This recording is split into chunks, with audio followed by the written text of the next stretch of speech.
van die Here te kan bedien.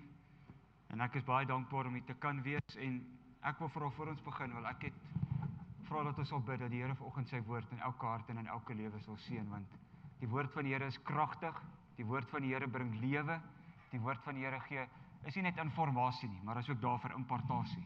En vanoggend is my gebed, dat God deur sy Heilige Gees tot elke hart en tot elke lewe sal spreek. So kom ons sluit in die oor en bid ons saam.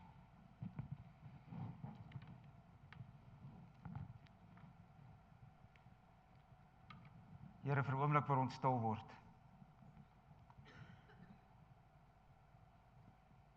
En weet dat U God is, volgens Psalm 46 vers 11. Reg nou wil ek elke gedagte gevange neem, tot gehoorsaamheid van Christus. Here, my gebed is dat U op die voorgrond sal kom, dat mense U sal sien, mense U sal beleef, mense U sal ervaar.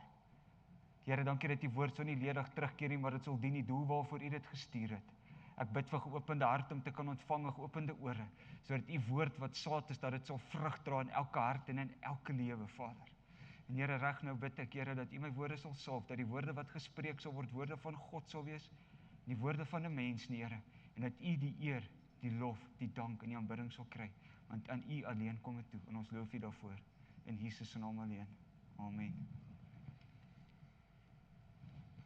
Nou vanoggend se tema, wil ek met U net 'n kort woord, is eintlik net een woordjie deel, en dis 'n woord in die Bybel wat baie keer voorkom, maar is 'n woord eintlik met 'n baie dinamiese betekenis, en dis die woord totdat. En ek wil 'n titel vanoggend, totdat, die keerpunt van die siel. Nou, toe ek oor hierdie gedagte nadink, en ek dink en ek wil voorberei vir die boodskap, en maandag is ek so in die verkeer, en ek ry, en die Here deel net met my hierdie woord en hierdie gedagte, en ek stap uit my kar uit by die werk in, en ek maak my lesenaar se laai oop by die werk, en in my laai is 'n dagstukkie boekie van Andrew Murray, en ek maak hom by daai dag se datum oop, en ek lees, en die eerste woorde wat ek lees is, gaan wag in Jerusalem totdat die Heilige Gees uitstort. En toe besef ek, dat niks is toevallig nie, en dis die woord wat die Here vandag met U en met my wil deel. Nou, ek hoor van 'n verhaal van 'n 8-jarige seun. Hy het 'n gehoorprobleem gehad, en sy ma vat hom na die beste mense toe, of na die beste dokters toe, en hy kry toe 'n gehoorapparaat wat ons help om beter te kan hoor, en die apparaat kos hulle $6,000. Nou in ons terme vandag is dit nog 'n aardige bedragie, dit kan uitwerk tussen 110 en 120.000 rand. En op een middag speel die seun in 'n parkie, en hy kom by die huis en hy sê vir sy ma, hy het sy gehoorapparaat verloor. En die ma sê vir hom, jy moet teruggaan en jy moet daai gehoorapparaat, of jy moet daai gehoorstukkie asseblief gaan soek.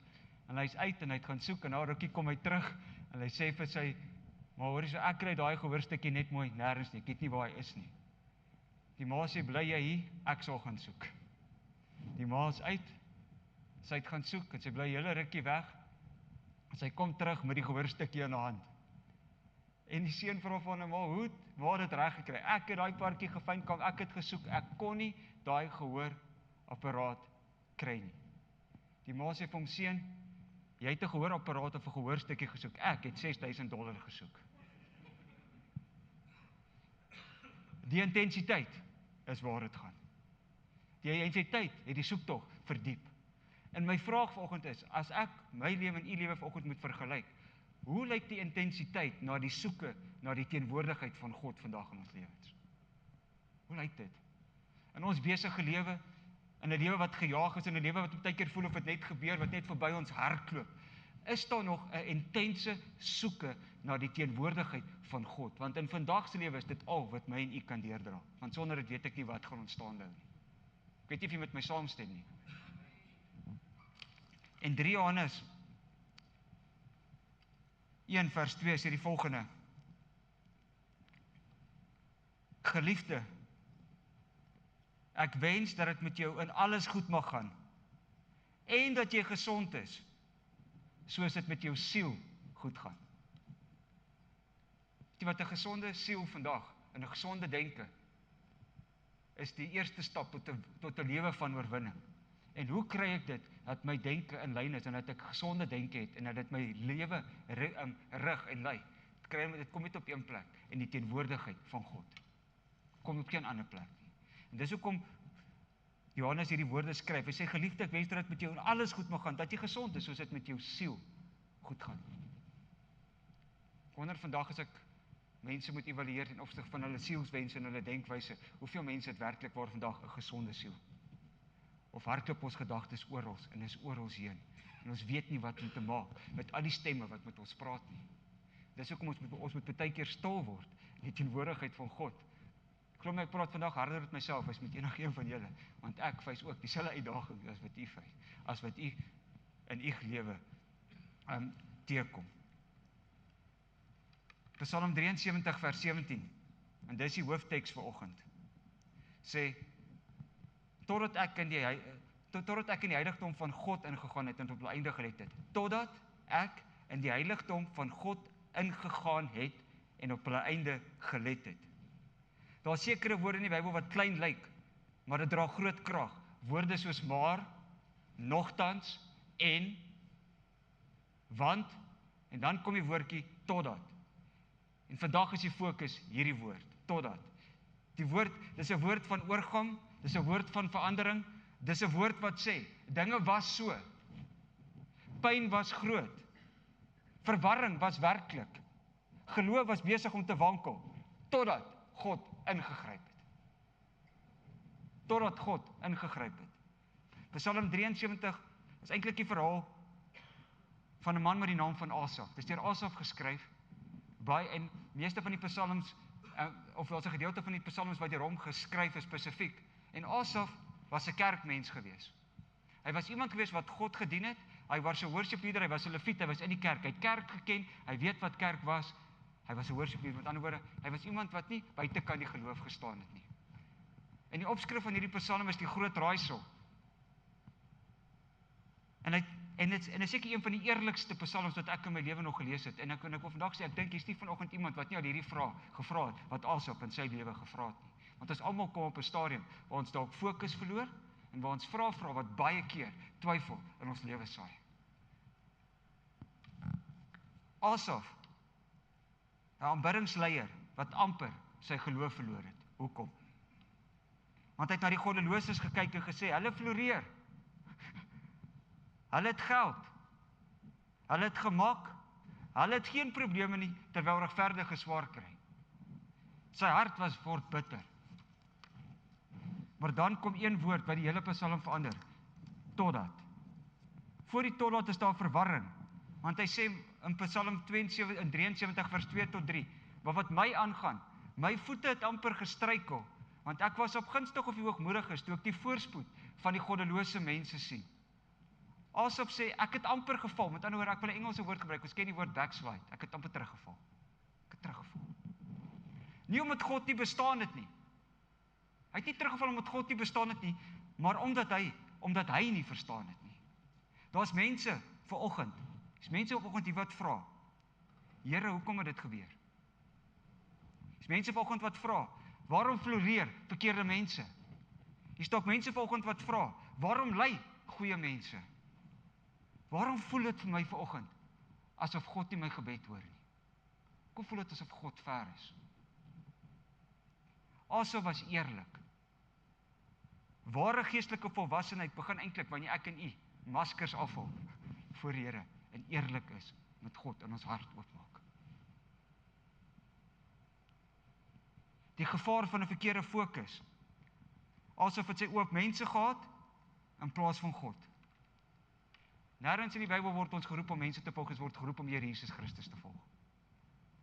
Hoor my wat ek vanoggend sê. Te veel mense wil iemand volg, en dan as daai persoon iets doen, dan sê hulle, maar kyk kom ook die en kyk kom ook daai, en dan verloor hulle geloof, en dan sê hulle skielik, maar ek wil nie meer God dien nie, want wat help dit om God te dien, want kyk hoe leef die en kyk hoe leef daai, en ons is nooit geroep as mens om 'n mens te volg, ons is geroep om die Here Jesus Christus te volg, want hy is die volëinder en die leidsman van elkeen van ons se geloof.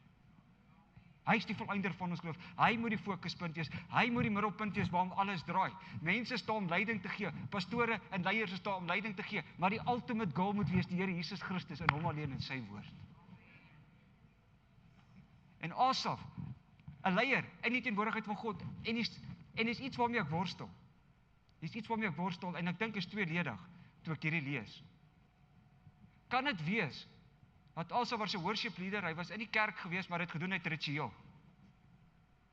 Hy het nooit gedoen omdat hy ooit ervaring met God gehad het nie, hy het dit gedoen omdat hy dalk so groot gemaak is, hy het ook in die tempel groot gemaak, hy het al hierdie goed geweet, maar hy het nooit ergens in sy lewe, werklik waar, 'n ervaring met die teenwoordigheid van God gehad nie. Of was dit, dat hy sy fokus verloor het? Ek dink dit kan 'n beide wees, kan ook iets van albei gewees het. Kan wees dat 'n mens dalk in die kerk sit vir jare, en nooit werklik waar, 'n ervaring met God gehad het nie. Ek kan met Willie praat nou die dag, oor, hulle het 'n studie gedoen van kinders, wat in sekere denominasies deur katekisasie gaan, hulle gaan deur alle goed, hulle kry die woord, hulle katkiserend, en jare daarna, dan sien hulle nooit weer in die kerk. En dan sal jy met hulle praat, en dan sal hulle vir jou sê, ek het by filosofie betrokke geraak, en die filosofie leermeester het my klomp goed vertel, en vir my gesê, maar weet, die Bybel is nie waar nie, hoe gaan ek die Bybel bewys? En hy sê, ek kan hom nie verkeerd bewys nie, so ek het van my geloof afvallig geword, my verhouding met God is heeltemal daarmee heen. Iemand wat deur die kerk is, deur die katekisa, deur alles, want dis informasie, maar daar was nooit 'n ervaring met God gewees nie. Daar was nooit 'n totdat oomblik in jou lewe gewees nie. Baie mense dien God net uit intellek, maar die Christelike geloof, of ons verhouding met God, is baie meer as net intellek, dis 'n geloof, uit jou innerlike mens, met 'n verhouding met God, totdat. Ek wil vanoggend vir jou 'n vraag vra, was daar in u lewe 'n totdat oomblik gewees? 'n ontmoeting met die heilige God. Ek het jare terug, ek 'n ontmoeting met God gehad, wat ek vandag toe vir niemand sal kan beskryf nie. So kom niemand sal my ooit kom oortuig dat God bestaan nie, want ek het dit ervaar. Ek kan nie vir jou beskryf waar ek was, wat ek beleef het en wat ek gesien het nie. Ek was op die stikkendste oomblikke van my lewe, maar daai dag, toe ek daar opstaan, ek het nie hoe lank ek gelê het op 'n jeugkamp, op 'n mat, en gehuil en geween het voor God. Maar daar die Here my lewe verander, en dit was 'n totdat oomblik in my lewe, en tot vandag, toe is 30 jaar terug, kyk ek nie terug. Dis net sy genade. En miskien is hier vanoggend iemand wat 'n totdat oomblik in jou lewe nodig het, 'n totdat oomblik in jou huwelik, totdat oomblik in jou verhouding met jou kinders, totdat oomblik in jou genesing. Dis vanoggend 'n oomblik wat God wil skep, totdat God ingryp. Die gevaar van verkeerde fokus is, ons kyk na ander, ons meet ons sukses aan hulle sin, hulle voorspoed, ons beny hulle lewe, ons vrede sal verdwyn as ons dit begin doen. Vergelyking is 'n dief. Vergelyking is die grootste dief in mense se lewens. Die vyand wil hê jy moet jou bediening vergelyk, met jou huwelik vergelyk, jy moet jou finansies vergelyk, hy wil hê jy moet jou roeping vergelyk, want vergelyking maak ons blind vir God se goedheid. En hoeveel keer kyk ons na ander mense? En kan ek vir eerlik sê, baie keer kyk ons op sosiale media, en sien ons al die mooi van mense. Maar mense gaan ook baie keer net die mooi post, hulle gaan nie altyd post wat aan die ander kant ook is nie. En dan sien ons daai en ons beny dit baie keer, maar ons sien nie altyd die dark spots wat daar ook mag wees, want al wat ons sien is altyd net die goeie. En dan vergelyk ons en ek wil dit hê, en inteendeel, dan mis ons dit wat God eintlik vir ons het. En dis hoekom dit so belangrik is om jou fokus op die Here te hou. Dis baie belangrik. Dis baie belangrik. Die totdat kom in God se teenwoordigheid, totdat ek in die heiligdom van God ingegaan het. Hier verander alles. Nie toe asof 'n boek lees nie, nie toe iemand hom met 'n argument probeer oortuig nie, maar toe hy in God se teenwoordigheid ingestap het. Weet jy wat is die vraag wat die Here met my deel is wanneer laas het u en ek 'n verwagting gehad dat as ons bietjie gaan stilte tyd hou, ek noem dit stilte tyd, of bietjie gaan bid, wat ons vir almal sê, gaan staan een kant, nee, en jy gaan op jou knie bid. Wanneer laas was daar by jou 'n verwagting werklik dat jy God gaan beleef? Het ons nog daai verwagting dat God met ons gaan praat, as ons bietjie alles een kant toe skuif en sê, Here, ek kom nou na u toe, en ek skuif alles een kant toe, want u is prioriteit. Het ons daai verwagting? Ons moet dit nie net hier beleef op 'n Sondagoggend nie, want dit is great om dit te beleef, maar God wil hê moet dit elke dag beleef. Elke dag waar hy beweeg, elke dag in sy teenwoordigheid wandel. Die heiligdom verander perspektief. In 'n wêreld waar vandag alles verkeerd lyk, en waar alles vir Asa verkeerd gelyk het, in God se teenwoordigheid het hy skielik begin sien, want God se teenwoordigheid bring perspektief. God se teenwoordigheid bring vrede. God se teenwoordigheid bring waarheid. God se teenwoordigheid herstel fokus. Hoor my wat ek sê, God se teenwoordigheid verander my en u perspektief in die lewe. God se teenwoordigheid bring vrede. Geld kan nie vrede koop nie. Kan probeer. Geld kan ook nie liefde koop nie, ons kan probeer. Ons dink dit kan, maar die enigste plek waar dit verkrygbaar is in die teenwoordigheid van God. God se teenwoordigheid bring waarheid. Jesus het self gesê, sal die waarheid ken, en die waarheid sal jou vrymaak. En baie keer wandel ons nie in die waarheid nie, want ons ken nie die waarheid nie, want as jy die waarheid ken, sal die waarheid jou vrymaak. En Jesus is die weg, hy is die waarheid, en hy is die lewe. En Jesus is vanoggend deur sy Heilige Gees kragtig teenwoordig om elke mens te verlos van enigiets wat jou terughou om in die volheid van God vir jou roeping en vir jou destiny van jou lewe in te gaan. Ek sê altyd die bloed van die Here Jesus is vandag nog net so kragtig soos 2000 jaar terug toe hy dit gestort het. Wie stem saam met my vanoggend? Wie glo dat God het nog steeds vir hom siekes te kan genees vanoggend? Wie glo nog steeds dat God kan mense bevry vanoggend? Wie glo nog steeds dat God kan herstel vanoggend? Ek glo dit met my hele hart en met my hele wese. Maar omdat ons vasgevang geword het in 'n wêreld wat vir ons iets anders wys en ons nie meer, ek wil amper sê die passie het, God se teenwoordigheid te soek nie. Dit vir ons 'n probleem geraak. Party dinge, ek wil amper sê, alles maak net sin in sy teenwoordigheid. Party dinge maak net sin. Jy kan huil in die kar, kan bekommerd wees by jou huis. Hier's mense wat trane stort, mense wat in situasies sit wat dalk stikkend is vanoggend. Of jy sê God sien jou trane, hy weet. Hy ken jou seer, hy ken jou uitroep. Hy weet vanoggend waartoe jy gaan. Hy het jou by jou naam geroep vanoggend. Hy weet. Jy kan angstig wees in jou gedagtes. Maar wanneer jy in aanbidding instap, verander iets. Hoor my wat ek vanoggend sê, wanneer jy in aanbidding instap, verander iets. Jou omstandighede gaan miskien nie verander nie, maar jou perspektief gaan verander. En dis wat met Asaf gebeur het. Die omstandighede het nie noodwendig verander nie, maar God het sy hart verander. En in aanbidding verskuif die fokus weg van my af en weg van alles af. In aanbidding verskuif my fokus na God toe, waar alles oor hom gaan, en dan verander my hele perspektief in my eie lewe. Dis hoekom aanbidding so kragtige wapen is wat God ons gegee het. En ek dink baie min mense weet werklik waar hoe kragtig dit is om God te aanbid en om God te loof en om God te prys in jou omstandighede. Want dis waar die deurbraak lê, dis waar die krag lê, dis waar die oorwinning lê. 2 Korintiërs 5 vers 7 sê die volgende.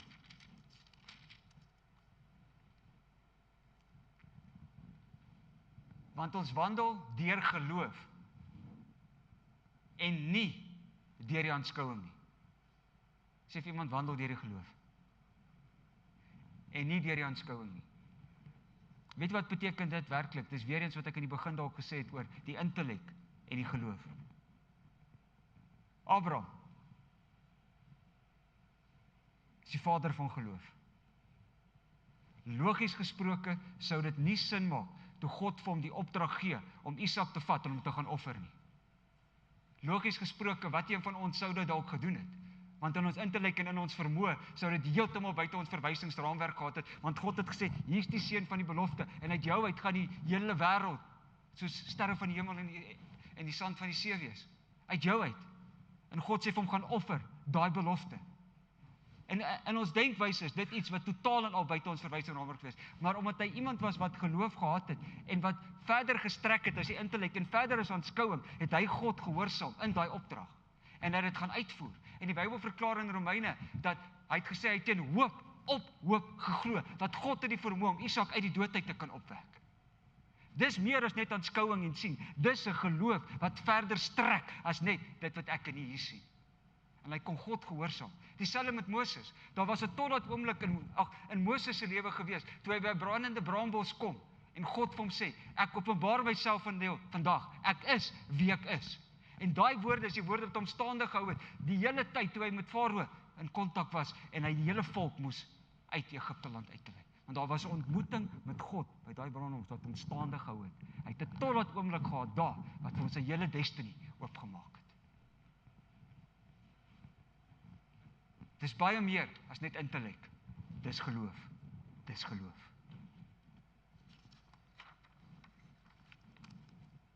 Totdat is die keerpunt van geestelike volwassenheid. Voor vers 11 dink Asaf tydelik. Na vers 17 begin hy ewig dink. Want die Psalm is in 2 gedeeltes gedeel, waar hy murmureer, waar hy kla, waar hy alles sien, waar hy sê, hoekom gaan dit met goddelose mense so goed, en hy is heeltyd in hierdie, ek wil sê negatiewe toestand, want tot die totdat oomblik kom, toe verander alles, toe kyk hy nie meer na die tydelike, toe kyk hy na die ewige. Hy sê, waarlik, U stel hulle op gladde plekke, skielik besef hy, ek het net al huidige toestand gesien, God sien al einde. Die probleem van ons tydelike denke is, ons oordeel dikwels volgens wat nou gebeur, wat ons voel en wat ons sien. Ons oordeel baie keer situasies met wat nou gebeur, wat ons voel en wat ons sien. Die wêreld sê, as jy gelukkig is, as jy nou gelukkig is, wen jy. God sê, wat baat dit 'n mens as hy die hele wêreld wen en hy verloor sy siel? Geestelike volwassenheid gebeur wanneer jy ophou om net die nou te sien en begin om ewige te verstaan. Hoor mooi wat ek sê. Paulus sê in Korintiërs, en dit is my so mooi skrif, hy sê, as ons net vir hierdie lewe op Christus hoop, is ons die elendigste van alle mense. Want daar is 'n ewigheid wat verder strek as dit wat net hier gebeur. En daar is 'n beloning wat elkeen van ons wag met ons lewe wat ons hier op aarde doen. En dit gaan nie net altyd oor nie, maar daar is 'n ewige uitsig. En dis wat Paulus en ek wil amper sê die geloofshelde van die Bybel verstaan het, was nie net hier nie, want dit is tydelik. Daar moet by ons 'n ewige perspektief wees om te sê, ek gaan nie net wat ek nou sien nie, maar ek weet waarvoor ek leef. Die totdat begin self ondersoek. Toe my hart bitter gestremd, Psalm 73 vers 21 en 22, toe my hart bitter gestremd, en ek in my niere geprikkel was, toe was ek dom en sonder verstand. Is daarom maar eerlik. Dis kragtige woorde dat jy jouself eintlik dom en sonder verstand noem. Maar hy sê, ek is dom, ek is sonder verstand. Nou begin Asaf besef, die grootste probleem was nie hulle nie, is my hart. Ons hartskondisie. Die Bybel sê, bewaak jou hart bo alles, want daaruit kom wat? Die oorspronge van die lewe. Soos wat 'n mens in sy hart dink, so is hy. En baie keer het ons goed in ons denke, maar as dit eers 12 duim afgeskuif het na ons hart toe, dan begin dit ons hele lewe affekteer. Onvergewensgesindheid begin in denke, maar dit sit oor in bitterheid na jou hart toe. En as dit eers in jou hart is, dan begin dit elke aspek van jou ander lewe affekteer. So kom ons sê, neem elke gedagte gevange tot gehoorsaamheid van Christus, sodat dit in jou hart kom nie, sodat die oorsprong van jou lewe kragtig kan wees. Maar ons oorsprong van ons lewe is nie kragtig nie, want ons se bitterheid binne in ons hart. En ons eie hart is dalk vergiftig. Deur die wêreld, deur alles wat die wêreld vir jou gesê het.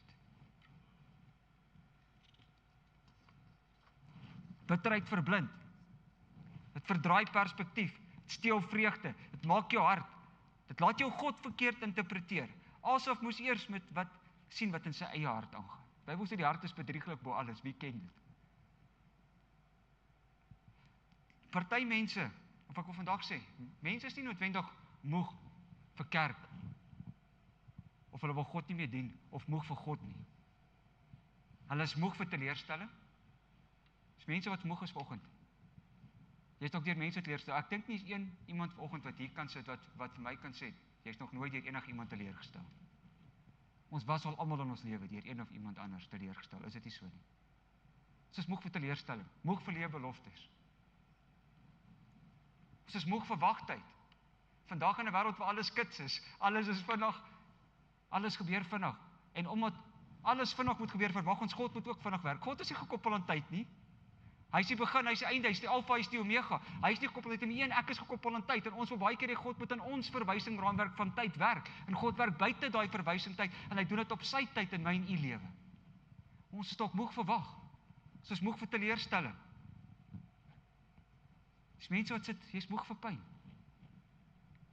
Dis dalk mense wat vanoggend hier sit, jy's moeg vir onbeantwoorde vrae. Maar in God se teenwoordigheid genees hy tot bitterheid. Hoor mooi. Na die totdat kom herstel. Nogtans is ek altyd deur by u. Wat 'n wonderlike vers. Asaf sê eintlik, selfs toe ek getwyfel het God my nie laat gaan nie.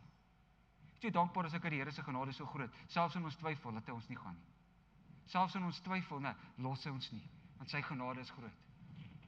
Jesus het vir Paulus gesê, my genade is vir jou genoeg.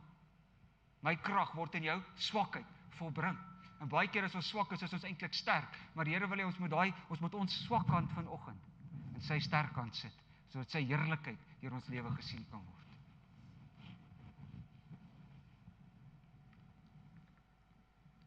God hou jou vas. Ek wil vanoggend vir iemand sê, God hou jou vas. Dalk mense vanoggend wat voel ek het misluk. My geloof is swak. Ek twyfel te veel. Maar ek wil jy moet vanoggend weet, jou redding hang nie aan hoe sterk jy aan God vashou nie. Dit hang af hoe sterk hy jou vashou.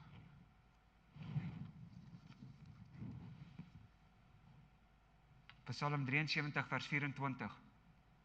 U sal my lei deur u raad en my daarna in heerlikheid opneem. Wat 'n belofte. God sê ek sal jou lei. God sê ek sal jou dra. God sê ek sal jou nie los nie. God sê ek sal jou terugbring. Dis wat die Here vanoggend vir elkeen sê. Die Here sê ek sal jou lei, ek sal jou dra, ek sal jou nie los nie en ek sal jou bring na die plek van rus en vrede.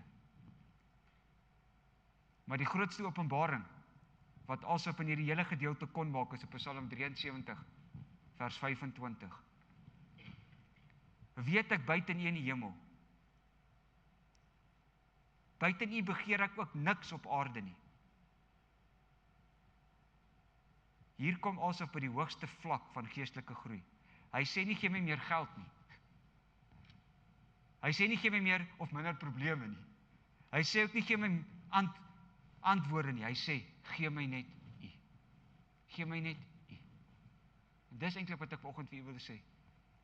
Dawid sê een ding het ek begeer. Een ding het ek begeer. En dis om in die huis van die Here te wees. Met ander woorde in die teenwoordigheid van God. En weet jy wat ek wil vanoggend vir u sê, in ons eie lewe waar alles so gejaag en gewarboel is, roep die Here vanoggend ons dalk op. En ek is eers wat vanoggend sê, Here, net U teenwoordigheid kan in my lewe verskil maak. Net U salwing, net U vermoë. Ek besef ons is in Heilige Gees week, met die Pinksterweek of met die herdenking van Pinksterfees en waar die disippels gewag het totdat hulle aangedoen is met krag. Jesus het sê gaan wag totdat jy aangedoen is met krag. Weet jy dat toe die Here Jesus in die hemel opgevaar het, was al 500 mense wat gehoor het vir wie hy gesê het gaan wag in Jerusalem. 500 mense hoor, gaan wag in Jerusalem totdat jy aangedoen is met krag. Hoeveel was op Pinksterdag bymekaar? Net 120. Wat het van die ander 380 geword? Kon nie wag nie. Haastig. Nie gesoek nie. Miskien nie begeerte gehad nie. 500 hoor, gaan wag in Jerusalem. Net 120 was eendragtig bymekaar toe die Heilige Gees uitgeroep het. Waar was die ander 380? Hulle het dit gemis omdat hulle dalk nie honger genoeg was nie, dalk nie 'n passie gehad het nie, dalk besig geraak het, dalk fokus verloor het, ergens.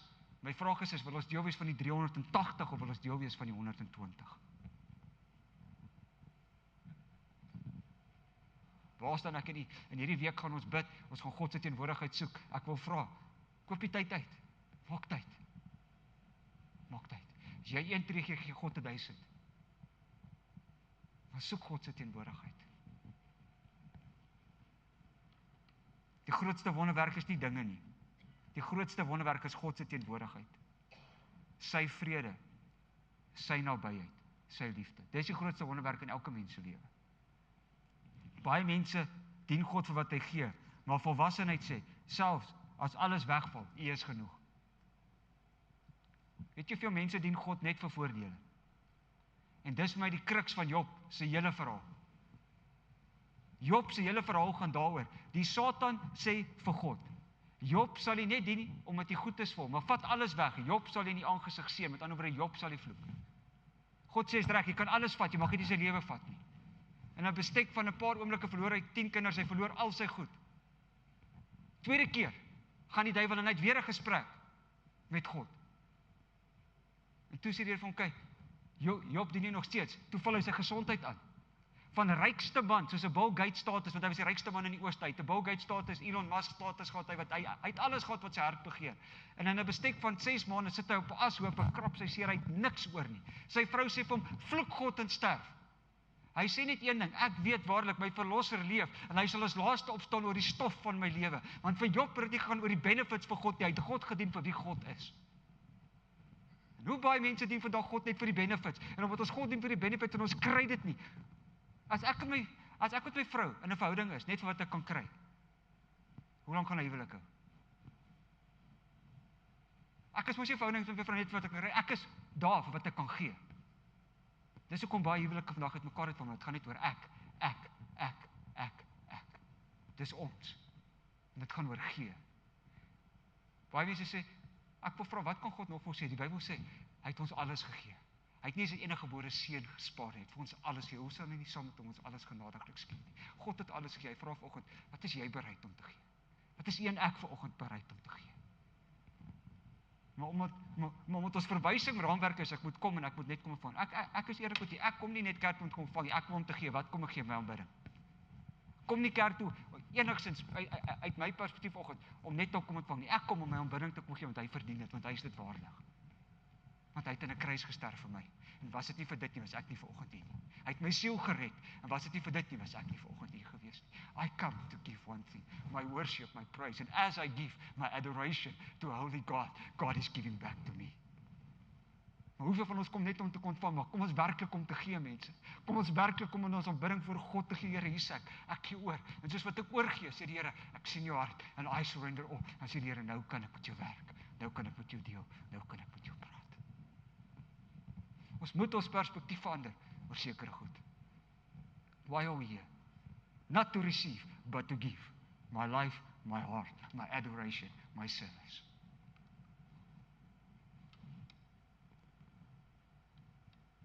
Moenie permanente besluite neem in 'n tydelike verwarring nie. Weet jy, baie keer neem ons besluite as ons onder druk is, en ons moet skielik besluite maak. Moenie permanente besluite neem in 'n tydelike verwarring nie. Asof dit amper gestryk kom, hy het nie opgegee nie. Hy het aangehou bid, hy het aangehou glo, hy het aanhou aanbid. Jou totdat, kom vanoggend vir iemand sê, jou totdat oomblik is op pad. Jou oomblik van deurbraak is op pad. Ek wil dit profeties spreek vanoggend oor 'n lewe vanoggend, wat dalk sê, ek weet nie wat ek kan doen nie. Jou totdat oomblik is op pad. Gaan terug na die heiligdom.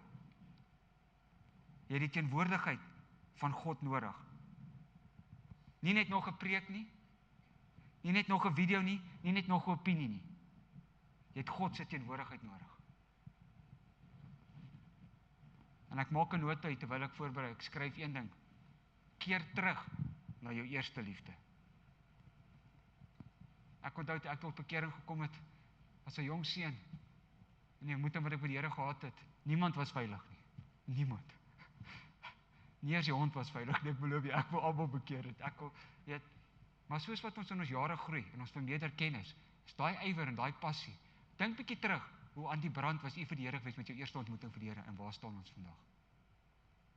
Dink bietjie oor jou eie lewe. Het ons nog daai selfde ywer en daai selfde passie? Toe ek, en die wat getroud is, toe jou vrou ontmoet het, jy het gesê, ek sien jou eers van, dis maandag, ek sien jou Saterdag, meer die volgende aand 'n plan gemaak, want jy's daar, want jy wil daar wees. Is dit nie so nie? Jy wil daar wees. Jy het tyd gemaak, hoekom?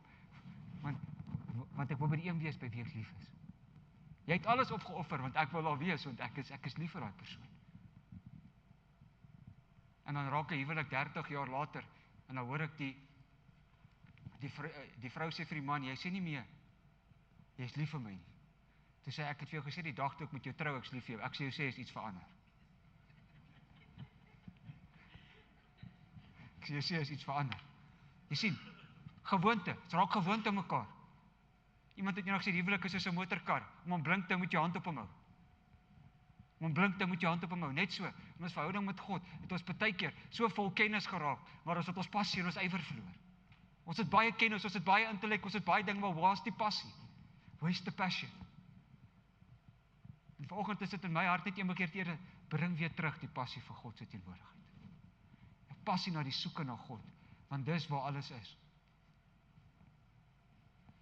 Ek is met u eerlik, jare terug, en ek dink met dit wat gebeur in die geesteswêreld, en die geesteswêreld vandag is baie harder om deur te breek. Hoor wat ek vandag vir sê, as ek bid, ek ervaar dit. Jare terug was om deur nag te bid maklik. Nou om 15-20 minute te bid, het jy dit ervaar? Dan dwaal jou gedenke oor, ons sukkel om deur te breek in die gees. Ons moet God se aangesig soek in gebed. En dis hoekom hierdie week hier is, om terug te keer. Ek wil amper sê, back to basics. Back to the presence of a holy God.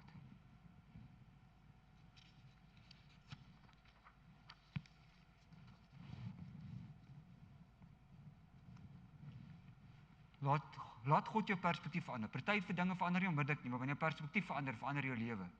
God is selfs wanneer jy dit nie verstaan nie. Die kruis het vir 'n oomblik soos 'n nederlaag gelyk, totdat die graf oopgegaan het. Hoor mooi, die kruis het vir 'n oomblik soos 'n nederlaag gelyk, totdat die graf oopgegaan het en Jesus het opgestaan. Elke gelowige het 'n totdat oomblik nodig. Jakob het geworstel. Wat het hy vir God gesê? Hy moet Esau weer in die oë kyk na alles wat gebeur het. En hy's baie bang en hy sê, Here, ek gaan U nie los totdat U my nie geseën het nie. Daar was in Jakob se lewe, was daar ook 'n totdat oomblik wat hy moes besef, hy moes by God uitkom. Josef het gewag totdat. Dawid het gevlug totdat. Paulus het gebid totdat. Dalk is U en ek vandag voor 'n totdat.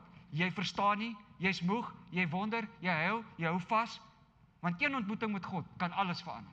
Hoor my wat ek vandag sê, een ontmoeting met God verander jou hele lewe. En ek kan jou een voorbeeld gee, vinnig. Hier's 'n vrou wat vir 12 jaar lank aan bloedvloeiing gely het. Sy het alles verkoop, sy's arm, sy het niks oor nie.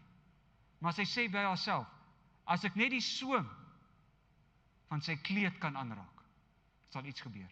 Nou moet jy verstaan, dat volgens haar siekte was sy verban van die samelewing, so sy kon nie in die samelewing kom nie, en as hulle in die samelewing sou ontvang in daai tyd, sou hulle met klippe doodgegooi het. Maar sy was bereid om alles op die spel te plaas, om by die soem van Jesus se kleed uit te kom. Sy het deur die skare gedruk, en sy het by Jesus uitgekom, en sy het die soem van sy kleed aangeraak, en skielik is sy van haar bloedvloeiing, in een oomblik is sy van haar bloedvloeiing onmiddellik genees. Jesus stop alles, en daar's baie mense, en hy sê, maar ek het gewaar krag, het uit my uitgegaan. Die disippels sê, Here, maar hoe kan jy sê, weet jy aangeraak, hier is aan baie mense. En toe sê die vrou, dis sy. Weet jy wat besef ek? Almal was om Jesus, almal het Jesus aangeraak, maar sy het hom anders aangeraak. Sy het hom met geloof aangeraak. Almal was daar. But she touched him with faith. En sy het deurgedruk, totdat. Sy het haar dignity op die spel gesit. Sy het haar lewe op die spel gesit. Want het was wel belangrik om by die Here Jesus uit te kom. Toe sy daar uitkom, is sy in een oomblik genees van alles wat haar vir 12 jaar lang gebind, vasgehou, siek gehou het. In 'n oomblik. Ek wil vanoggend vir u sê, u wat hier voor my sit, in een oomblik kan God jou lewe verander. In een oomblik kan God vir jou doen ver meer wat sielkundiges vir jou kan doen. Maar al wat jy nodig het, is 'n ontmoeting met God.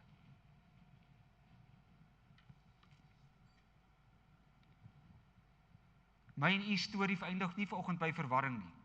Daar's 'n totdat van genesing, daar's 'n totdat van deurbraak, daar's 'n totdat van herstel, daar's 'n totdat van openbaring en daar's 'n totdat van vrede.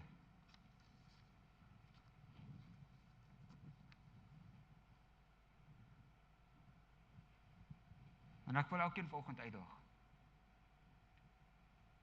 om in jou hart te sê, Here, ek wil eintlik vanoggend sê, ek gaan nie ophou totdat iets gebeur nie. Ek gaan nie ophou bid totdat ek hierdie deurbraak sien nie.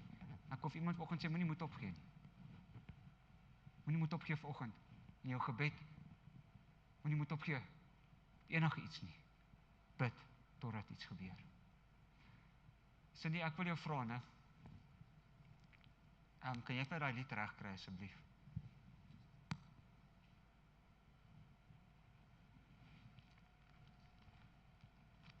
Ek het 'n lied op my hart wat ek vanoggend vir ons wil speel.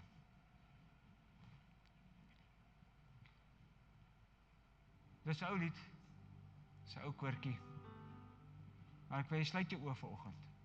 En ek wil hê elkeen vanoggend vir 'n paar oomblikke vergeet van alles.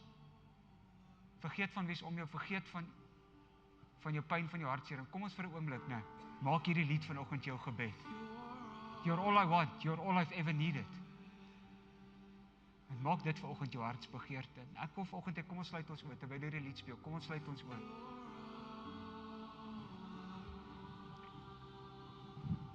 Maar as hier vanoggend iemand is,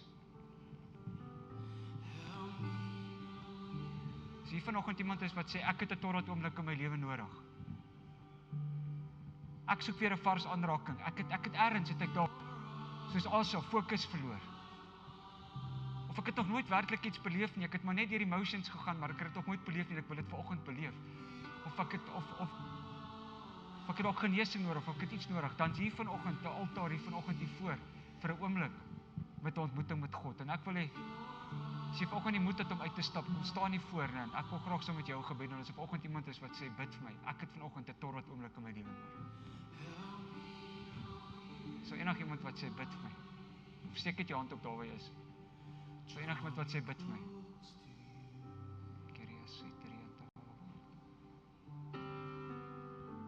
Dankie Here, ek sien daai hande. Ek sien daai hande. Ek sien daai hande. Jy nie vanoggend dalk daar waar jy staan, ek wil net vir jou gebed doen. Vir die wat hulle hande opsteek, staan nie daar waar jy is. Ek wil net vir jou gebed doen vanoggend. So nog.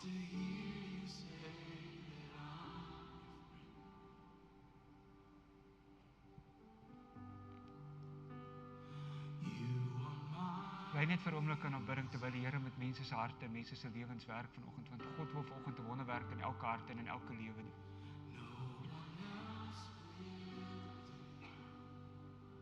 So nog wat sê, bid vir my.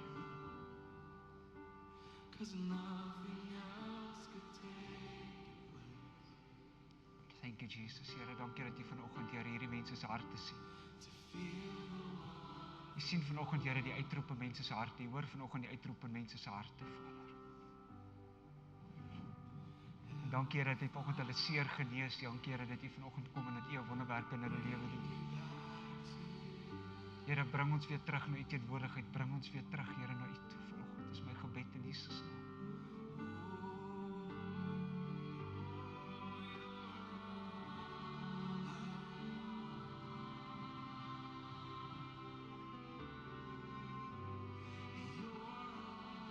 Terwyl ons so sit, julle wat staan, kom staan nie voor by my. Ek wil julle graag bedien. Ek wil graag saam met julle bid. Kom julle wat staan, kom staan nie voor by my.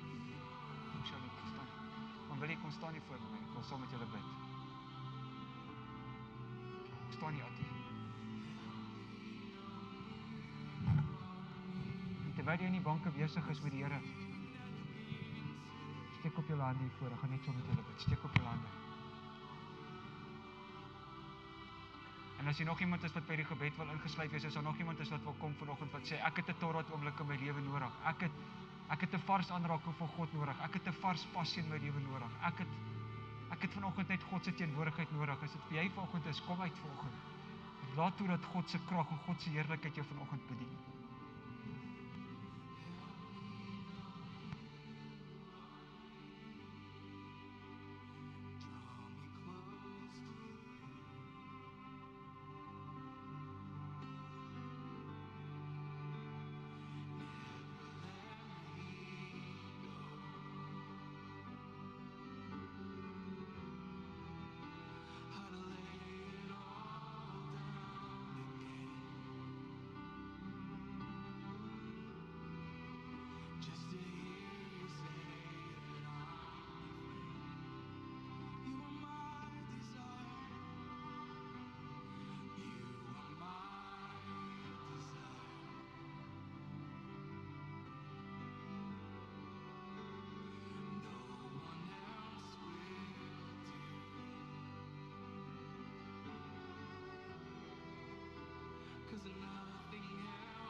running breaks your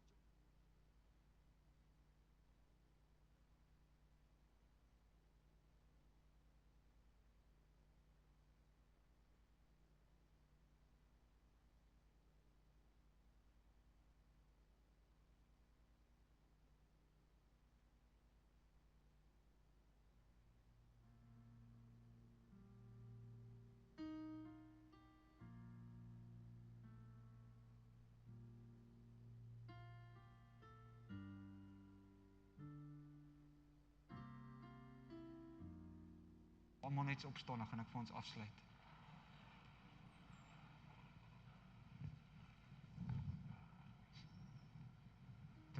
Weet jy wat, terwyl ek hier staan, besef ek net, God se hart is mense. God se hart is mense. God wil stikkende mense heel maak, en as 'n wêreld buite wat stikkend is, wat wag op elkeen van ons, en dit wat ons hier beleef met iemand te gaan deel. Ek dink die grootste selfsug wat ons kan doen is om dit wat God in ons lewe doen vir onsself te hou, en nie met iemand te gaan deel nie. Ek ervaar so die salwing van die Here vanoggend hier, dat God se hart is mense. Jesus het nie sy lewe vir 'n boom of iets gegee wat dood is nie, hy het sy lewe gegee vir 'n lewende siel. En elkeen wat hier staan is vanoggend spesiaal vir God, elkeen. Het jy 'n unieke vingerafdruk, het jy 'n unieke roeping, het jy 'n unieke iets om vir God te gaan doen. En die salwing van die Here is vanoggend oor elkeen, wat jou wil bemoedig en versterk om hier uit te stap, om 'n verskil in iemand se lewe te gaan maak. Hemelse Vader, baie dankie vir die teenwoordigheid vanoggend. Dankie Here dat jy mense se lewens restoreer. Dankie dat jy vanoggend Here mense se lewens 'n totdat oomblik gebring het, Vader.